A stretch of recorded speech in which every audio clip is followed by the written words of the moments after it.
Africa Content TV.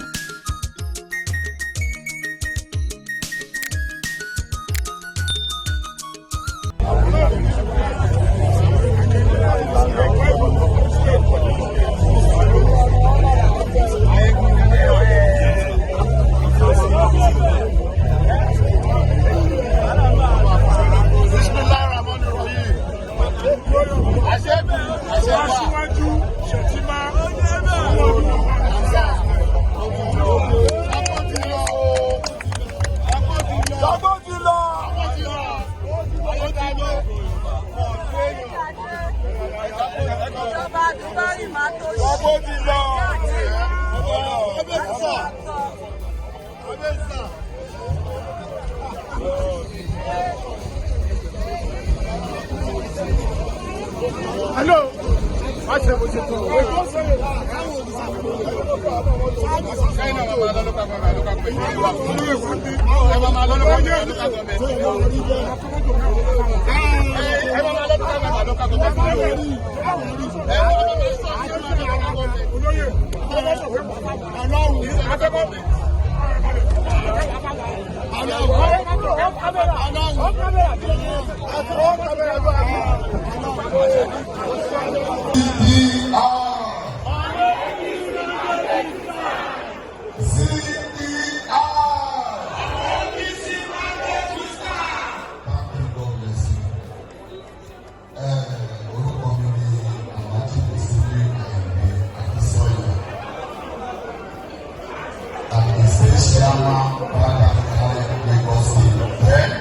I'm leader of APC son of local government.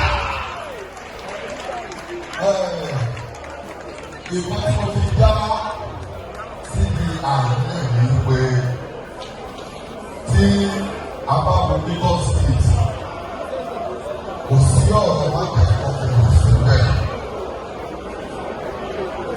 Àwọn òṣèré orílẹ̀-èdè Yorùbá wa àwọn àmúlùdó wa àwọn Muslim akọrin.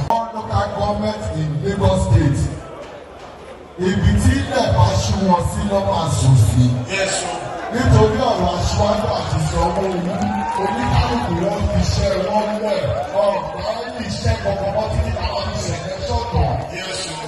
ọjọ́ ìbílí pé kọ́ọ̀sì táwọn àyè kọ́ọ̀sì olórí ìdílé kọ́ọ̀sì níta kò sí kọ́ọ̀sì àlùbáríkà ìgbàkọ́ta ní sọ́jú aṣíwájú ohun gbogbo wọn fi dúró wípé àwọn rẹ́dí àti ṣiṣẹ́ bá aṣíwájú àti Sanwó-Olú ní èkó. ọ̀nà sí Ìbàdàn ọ̀nà sí Ọ̀yọ́ is only Lagos State gbogbo all local government in Lagos State. a lè ti produce security fún wọn. every local government tó bá dé a máa pe àwọn mẹ́mbà wa tó wà bẹ́ẹ̀ a máa sọ fún wọn yí pé local government làwọn èèyàn yìí pọ̀ ẹ̀ fún wọn support tó máa fi ṣiṣẹ́ wọn tán tí wọ́n máa fi.